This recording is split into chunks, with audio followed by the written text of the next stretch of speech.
Oke, Assalamualaikum warahmatullahi wabarakatuh.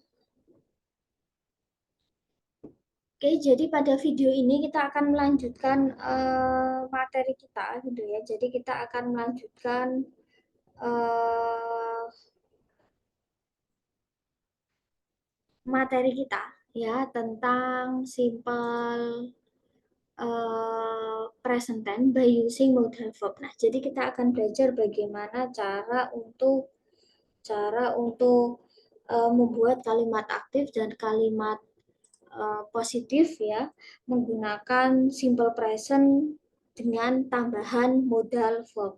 Nah, di sini seperti yang uh, sudah kalian simak gitu ya. Yang namanya modal verb itu apa sih? Nah, jadi ya modal verb itu adalah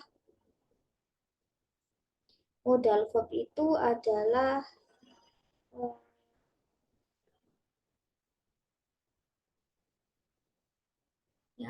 verb adalah kata kerja modal atau biasa disebut auxiliary gitu ya atau biasa kita kita sebut dengan auxiliary verb ya itu sama. Jadi di sini kalau kita lihat bahwa apakah sebagai kata bantu ya mungkin bisa dikatakan itu ya.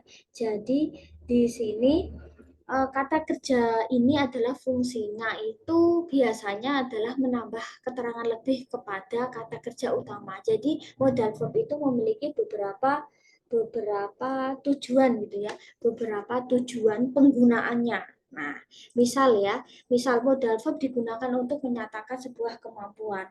Modal verb digunakan untuk menyatakan larangan, menyatakan nasihat, menanyakan larangan ya, menanyakan keinginan, menanyakan persetujuan dan sebagainya ya. Jadi modal verb itu fungsinya banyak sekali gitu ya. Jadi tergantung modal verbnya seperti apa. Nah, seperti yang sudah kalian lihat gitu ya pada slide, maka ada beberapa modal verb yang biasa kita gunakan dalam rutinitas yaitu kayak penggunaan kayak kata will. Will itu artinya akan. Shall itu juga artinya akan gitu ya. Shall itu juga artinya akan. Terus can itu artinya dapat. Terus mas itu artinya harus. Nah, di sini ya kalau kita lihat ya, mas artinya harus, can itu artinya dapat. Nah, terus di sini kalau kita lihat bahwa will itu dan shall artinya sama-sama akan, cuman dia fungsinya itu beda. Jadi will dan shall itu memiliki fungsi yang hampir-hampir sama. Ya, cuma beda di penggunaan subjeknya saja. Terus can itu menunjukkan bisa, ya bisa atau dapat yang intinya menunjukkan sebuah kemampuan. Terus mas itu harus gitu ya, mas itu artinya harus. Terus have atau has to juga artinya harus. Jadi itu adalah bentuk lain dari kata mas. Terus may kayak kata kerja may ya kata kerja may itu artinya boleh atau mungkin ya. Terus kata kerja should atau ought to. Nah, jadi ini adalah beberapa modal verb ya, kata kerja modal gitu ya, kata kerja modal.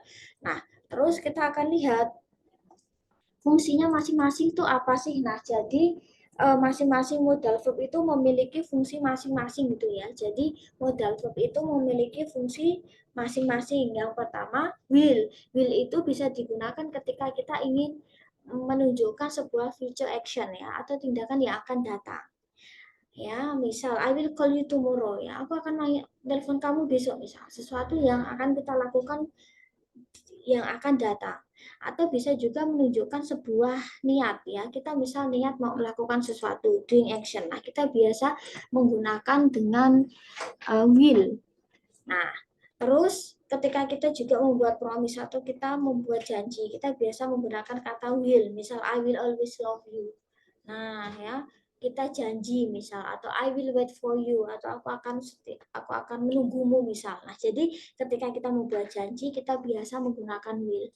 Terus next ketika kita ingin menunjukkan suatu keinginan atau kesediaan, misal ingin meminjamkan sesuatu, ingin uh, menjadi sesuatu, misal ingin meminjamkan, ingin membantu orang, kita biasa juga bisa pakai will. Terus ketika kita juga ingin memprediksi, ya, prediksi sesuatu, misal it will rain later, ya, ini nanti akan hujan, so bring an umbrella, jadi bawalah payung. Jadi kayak menunjukkan prediksi, misal nanti akan hujan, jadi bawa payung. Terus bisa juga menunjukkan sesuatu yang keputusan yang spontan atau keputusan yang mendadak gitu ya, tanpa kita rencana, misal akhirnya ingin melakukan sesuatu. Kita bisa pakai will. Terus fungsi selanjutnya adalah shall. Jadi shall dan will itu intinya dia sama. Intinya sama-sama akan, ya, menunjukkan sesuatu yang akan kita lakukan atau akan terjadi. Cuman will itu luas untuk semua subjek, sedangkan shall dia terbatas kepada subjek-subjek tertentu kayak I dan we. Secara fungsi apakah sama? Sama. Jadi bisa juga menunjukkan future action, ya, sesuatu yang akan kita lakukan di masa yang akan datang. Menunjukkan niat. Kita misal niat melakukan sesuatu, terus menunjukkan saran atau memberikan saran atau suggestion, ya. Bisa juga kita gunakan shall atau memberikan offer, menawarkan sesuatu. Kita juga bisa pakai shall. Dan terakhir ketika kita membuat persyaratan gitu ya, atau kita mensyaratkan sesuatu, kita juga bisa pakai shall. Nanti kalian bisa baca sendiri untuk fungsi-fungsinya. Selanjutnya adalah fungsi can. Can itu artinya dapat. Can itu artinya dapat. Di sini dapat di sini itu adalah untuk mengekspresikan, ya, sebuah mungkin bisa kemampuan, bisa mengekspresikan kemungkinan, mengekspresikan izin atau meminta izin, ya. Jadi ketika kita ingin menunjukkan sebuah kemampuan, kita bisa gunakan can. Misal I can speak English fluently. Aku bisa bahasa Inggris dengan lancar, atau menyatakan sebuah possibility atau sebuah kemampuan atau kemungkinan gitu ya, kemungkinan it can rain later, ya, ini bisa hujan nanti, so we bring an umbrella, jadi kita bawa payung. Atau bisa juga ketika kita ingin meminta izin gitu ya, meminta izin atau memberikan izin, kita bisa pakai can. Misalnya, what can I do for you? Apa yang bisa aku bantu, misalnya memberikan izin atau meminta izin untuk membantu. Terus fungsi selanjutnya ketika kita ingin meminta atau request sesuatu, meminta. Misal, can I borrow your 100,000 rupiah please? Can you lend me 100,000 rupiah please? Misal, bisa aku pinjam 100 atau bisa pinjami aku 100. Kita bisa pakai can, ya, untuk meminta sesuatu. Atau ketika kita bisa menawarkan, ketika kita menawarkan sesuatu, mungkin menawarkan bantuan, menawarkan barang, menawarkan yang lain, ya, kita bisa gunakan can. Can juga bisa digunakan ketika kita ingin menunjukkan sebuah larangan, ya, prohibition, larangan. Misal, you cannot smoke here, kau tidak bisa merokok di sini. Jadi melarang, kamu tidak bisa titik-titik. Murid-murid tidak bisa gunakan HP selama ujian. Jadi bisa juga menggunakan can, tetapi yang fungsinya adalah melarang. Jadi ditambah kata not. Terus selanjutnya adalah must. Must artinya harus alias kudu. Kapan kita gunakan must? Ketika kita ingin menyatakan sebuah kebutuhan. Ketika kita ingin menyampaikan misal kebutuhan harus, misal ya, kamu butuh seatbelt ketika berkendara, atau menunjukkan sebuah kewajiban, misal murid-murid harus ikut di dalam kelas. Terus kamu harus membayar tagihan sebelum meninggalkan restoran, jadi suatu kewajiban. Atau ketika kita ingin memberikan rekomendasi gitu ya, ketika kita ingin merekomendasikan, ya, atau menyarankan gitu ya, kita bisa you must see the movie, kok harus lihat deh, misal. Jadi kayak kita merekomendasikan tetapi sesuatu yang kuat gitu ya, harus gitu. Terus menunjukkan sebuah kepastian. He must be at the office now. Dia harusnya tuh ada di kantor sekarang, misal seperti itu. The keys must be in my bag. Kuncinya ya harusnya ada di tasku, tapi ternyata nggak ada, misal. Atau menunjukkan sebuah larangan. Bisa juga ketika kita ingin melarang sesuatu, kita bisa pakai must. Misal, you must not smoke in this area. Misal, kau tidak harus merokok di sini. Atau ketika kita ingin menyatakan harus, kita juga bisa pakai pola have atau has to ya. Ketika subjeknya IUID dia gunakan have, ketika subjeknya adalah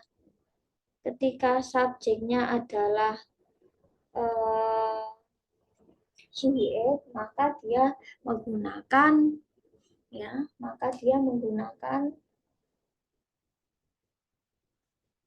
has. Nah, fungsinya apa sih? Nah, jadi mungkin kalian pernah familiar dengan kata have atau has to gitu ya. Nah, jadi have atau has to itu fungsinya itu ya sama dengan kayak mas gitu ya. Fungsinya sama dengan kayak kata mas gitu ya. Fungsinya sama, menyatakan sebuah kewajiban, menyatakan sebuah apa ya? Bisa juga untuk menyatakan kebutuhan ya, menyatakan persyaratan, terus menyatakan sebuah larangan, bisa juga atau memberikan izin ya. I have to finish my project. Aku harus selesaikan project. Atau sebuah kebutuhan, you have to ya drink medicine 3 times a day. Misal kau harus minum obat 3 kali dalam sehari. Atau misal menyatakan sebuah persyaratan. Nah, we have to follow the rules of the organization ya. Kita harus mengikuti aturan dari organisasi. Atau ketika kita ingin melarang ya, melarang sesuatu agar orang tidak melakukan sesuatu, misal you don't have to bring anything to the party, misal kau tidak harus membawa apapun ke pesta misal. Nah, itu juga bisa gunakan have atau has to, tergantung si subjek. Atau ketika kita ingin izin, minta izin ya. Misal dalam bentuk negatif, you don't have to ask for permission ya. Kau tidak harus meminta izin dan sebagainya. Atau they don't have to worry about the test. Mereka tidak harus khawatir dengan tesnya. Nah, kita juga bisa pakai have atau has to. Terus may. May itu artinya boleh atau mungkin, yang biasanya menunjukkan sebuah kemungkinan, possibility. Misal, it may rain later, so bring an umbrella. Nah, mungkin akan hujan nanti, jadi bawalah payung misal. Atau bisa juga menyatakan sebuah izin, may I borrow your book? Boleh nggak aku pinjam bukumu misal. Atau bisa juga menyatakan apa ya, polite request, permintaan secara sopan yang biasanya pakai kata please ya. May I have a glass of water? Boleh nggak minum segelas air misal. May I ask you a question? Boleh nggak aku tanya misal. Atau bisa juga menyatakan sebuah kemungkinan tetapi dalam ranah yang formal, dalam setting yang formal. Misal, he may be the best candidate for the job. Misal, dia mungkin adalah kandidat yang terbaik untuk pekerjaan itu.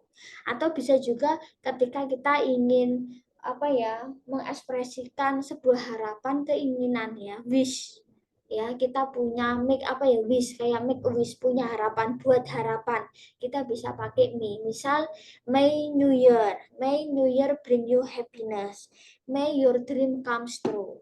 May you have a wonderful journey ahead misal. Jadi ketika kita ingin apa ya, mendoakan, kita berharap ya, maka kita bisa pakai ini.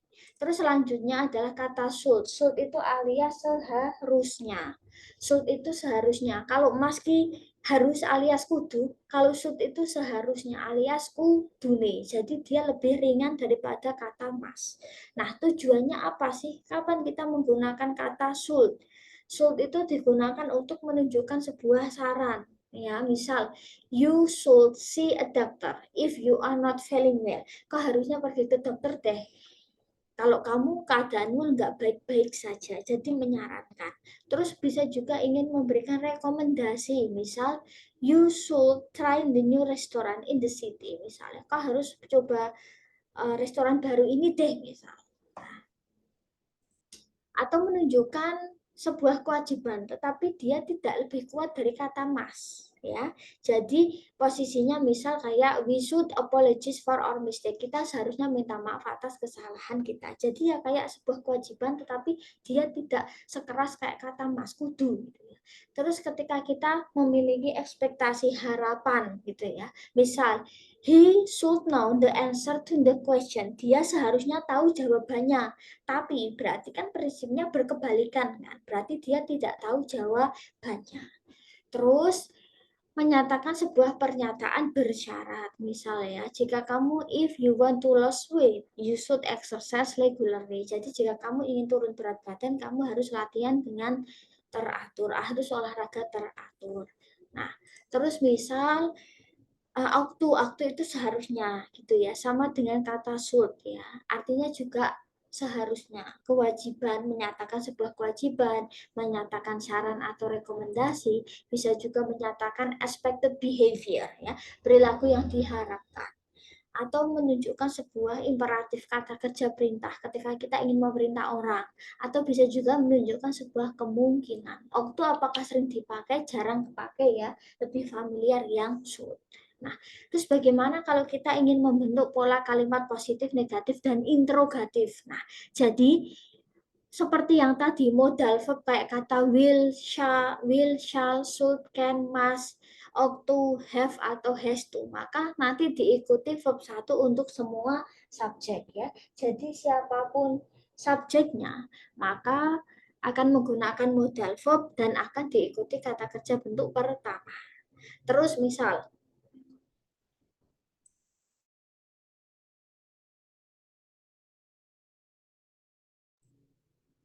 Nah, misal ya, untuk kalimat positif gitu ya. Misal untuk kalimat positifnya tinggal subjek plus modal plus verb 1. Terus untuk pola negatifnya ya tinggal subjek modal not plus verb 1. Terus misal untuk pola interrogatifnya jadi tinggal modal subjek plus verb 1. Nah, terus misal bagaimana nih? Kita kan nggak butuh yang namanya kata kerja modal ya. Nah, kita nggak butuh yang namanya kata kerja verb 1 yang ending SES gitu ya. Tetapi kita butuh subjek modal verb langsung diikuti verb 1. Nah,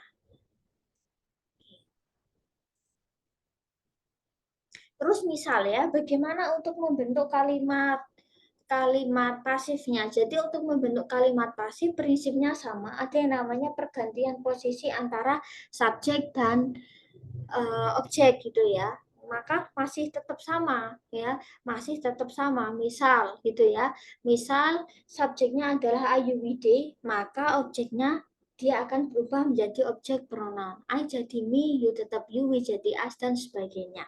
Terus bagaimana untuk pola positif ya, tinggal subjek modal plus be plus verb 3 diikuti by titik-titik ya. Jadi tinggal subjek modal be plus verb 3. Negatifnya berarti tinggal subjek modal plus not plus be plus verb 3 plus by.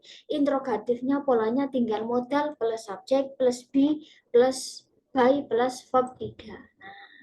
Oke.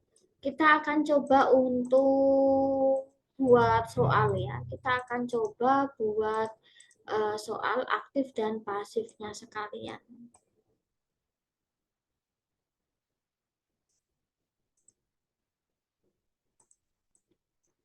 Nah, misal di sini adalah kalimat aktif gitu ya. Nah, terus ada kalimat positif, negatif, interrogatif. Terus ada kalimat pasif. Nah, bagaimana kita membentuk pola aktif, positif, negatif, interrogatif ke pola positif, negatif, interrogatif. Nah, oke, jadi seperti ini. Nah, misalnya kita coba satu soal.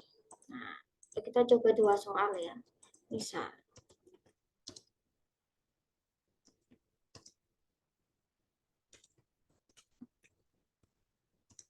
Misal kita dapat mengerjakan tes bahasa Inggris. Nah, di sini kita tidak bisa mengerjakan tes bahasa Inggris, maka ya polanya tinggal ditambah not ya. We cannot atau we. Nah, bisa disingkat bisa enggak. Terus interrogatifnya ya polanya tinggal dibalik ya. Nah, misal can we. Nah, hingga seperti ini. Jadi kita nggak butuh yang namanya kata kerja bantu gitu ya. Nah, terus bagaimana pasifnya? Maka tes bahasa Inggris bisa dikerjakan oleh kita. Maka ya tinggal dibalik saja an English test Nah, terus tadi rumusnya modal plus be diikuti verb 3. Do, did, dan. By siapa? By us. Nah, terus bagaimana untuk pola negatifnya? Berarti ya tinggal sama ya, tinggal ditambah not saja. Terus interrogatifnya tinggal dibalik ya, can ya. Nah, apakah tes bahasa Inggris bisa dikerjakan oleh kita misal? Nah, jadi tinggal seperti ini ya.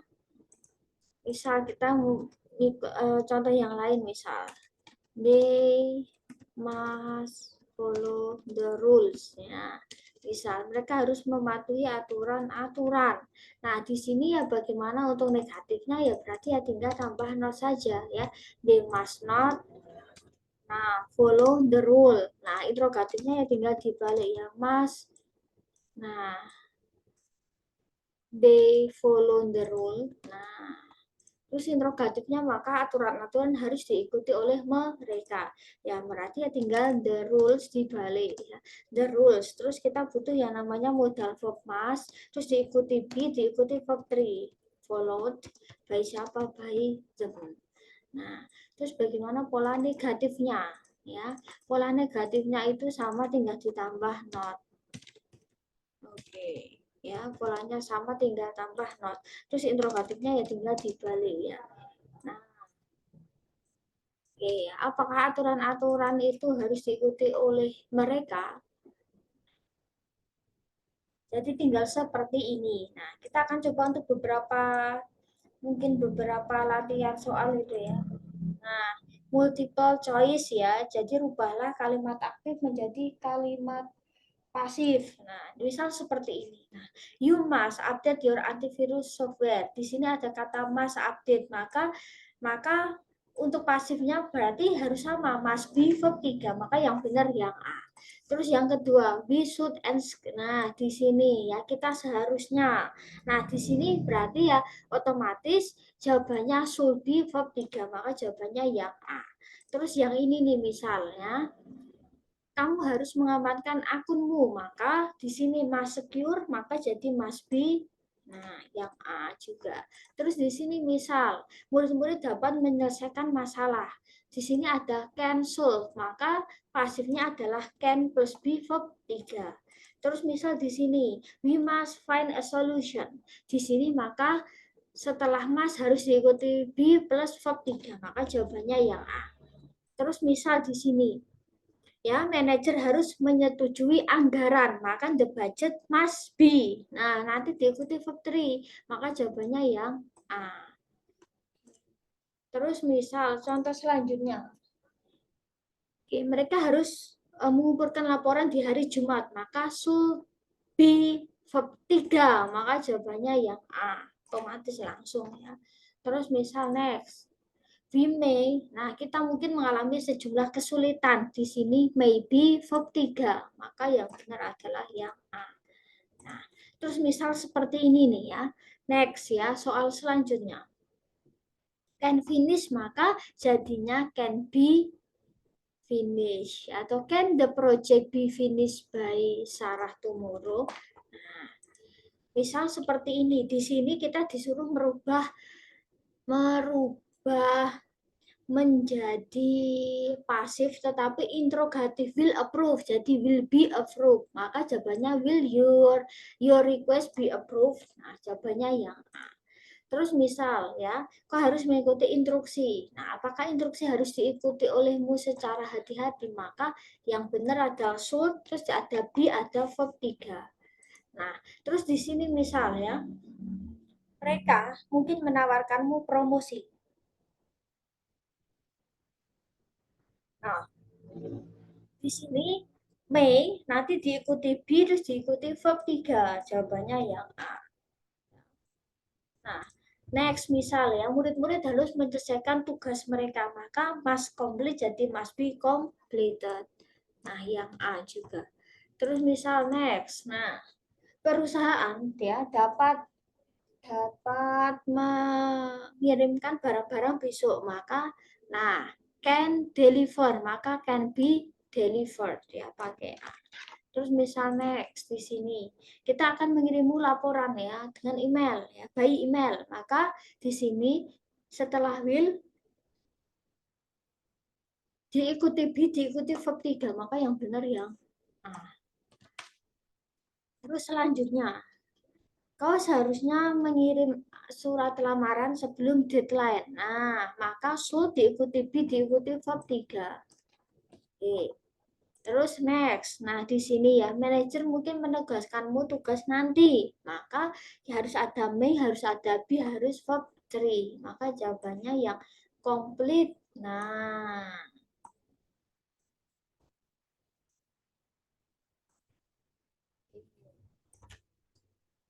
terus next, misal ya, karyawan harus menyelesaikan training ya, tahunan misal. Maka di situ harus mas, ada be, ada verb 3. Maka jawabannya ya. Nah, terus misal ini, can, should, maka can be verb 3. Ya. Terus next, nah will develop, maka jadi will be developed. Nah, oke, terus di sini should update, maka should be updated.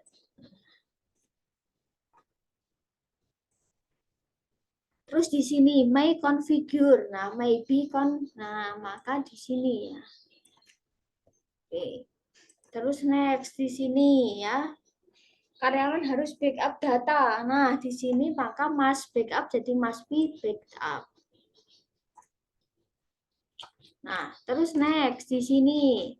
Nah, can cook maka can be cooked. Nah, terus misal di sini. Nah, will was maka will be. Nah, diikuti verb 3 maka A.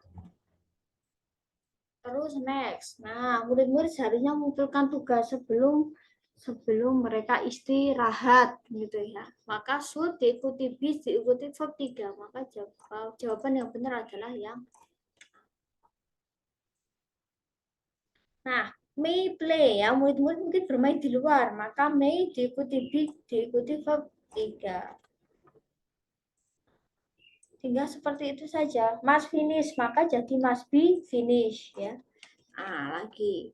Terus next. Nah, oke, jadi seperti itu ya untuk simple simple present tense menggunakan modal verb. Jadi intinya bahwa modal verb itu tidak membutuhkan yang namanya kata kerja bantu. Sama halnya seperti di simple present ya. Simple present itu membutuhkan kata kerja bantu.